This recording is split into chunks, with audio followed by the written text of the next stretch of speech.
Hello everyone! Welcome to Melissa's Musings. It's Melissa Steele, real estate extraordinaire and host of Melissa's Musings, coming at you live today, Tuesday at noon. Let's see if anybody rolls on in. Today's video is about staying committed, even when we don't feel like it.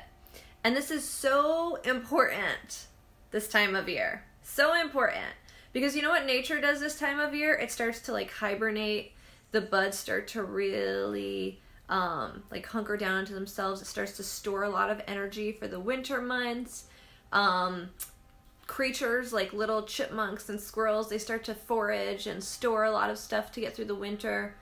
We as natural human beings often tend to like to slow down at this time of year.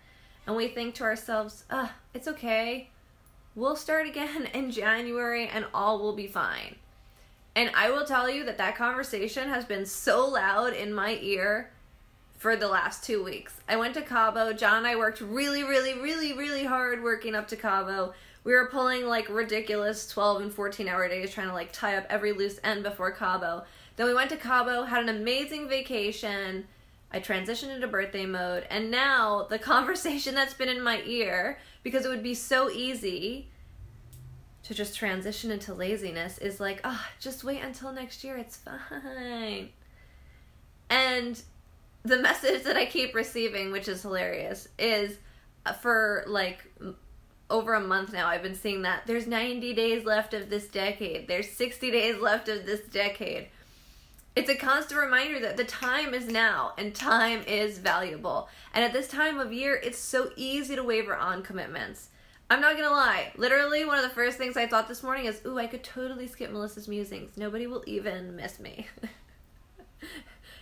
Maybe, who knows? I don't know. Yaya might be the only one to miss me, should I have missed my Melissa's Musings. Yaya's my grandma. Hi, Yaya. But really, my commitment to Melissa's Musings doesn't get to be for Yaya or for anybody else. It gets to be for me. It gets to be for the fact that I've set this goal for myself, that I really want to stay real with people. And I thought to myself, what a clear and really fitting message for today, and staying committed all the way through, even on sometimes when you don't want to.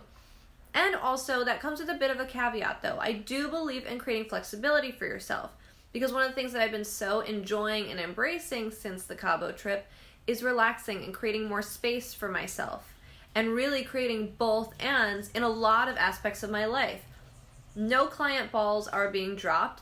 Nothing's falling off my to-do list. But instead of when I finish my to-do list at the end of the day, and it's maybe 5 p.m. in a totally reasonable time of night, instead of looking for the next proactive thing that I want to do, I'm kind of just maybe it's time to have dinner and relax for a little bit.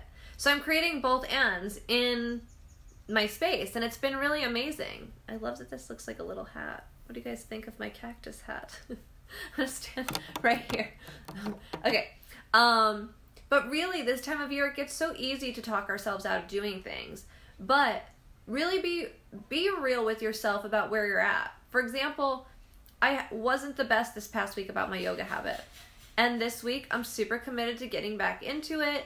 I'm really excited to recommit myself, and really being at yoga today and forcing myself to go. I was this feels so good. And now I'm just in the conversation of yoga feels so good. It's so healthy for me. I'm excited to go back again tomorrow, right? So I'm kind of recommitting myself to certain things, but also being flexible on myself with others. I'm not going to be hard on myself that I missed last week at yoga. I'm just going to be really present to why I missed it, the conversation that's stopping me from getting there, which is just stop going altogether. You'll pay for 1 month and then it will be the new year and you can go hard. No. Think about how awesome I'll be on January 1st if I remain consistent for the next 6 weeks or so. So that's really where I've been at, you guys. And I'm not going to lie. This morning I didn't really want to do a musing. There's a lot of things I don't want to do. But really, when we're consistent about the positive choices that we make and the positive decisions, and really the choices on a daily basis in every aspect. Do you want a piece of candy or a piece of fruit?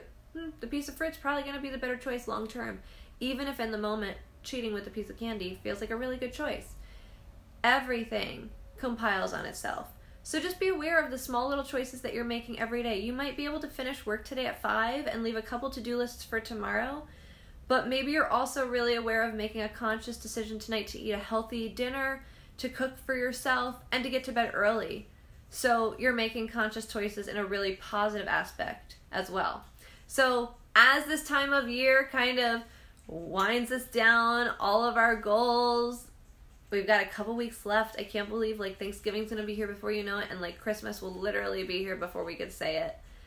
And the holidays will be upon us, and then it's the new year, and we will be faced with a decision of what we get to do next in the next year, the next decade. 2020 starts, and it will be up to us to, between now and then, really make conscious choices about where we want to start off on January 1st. Do we want to start off after eating shitty for the next 50 days, because it's going to be that much harder, my friends, to get your butt in gear and get to the gym if you've made those conscious choices for the next 50 days.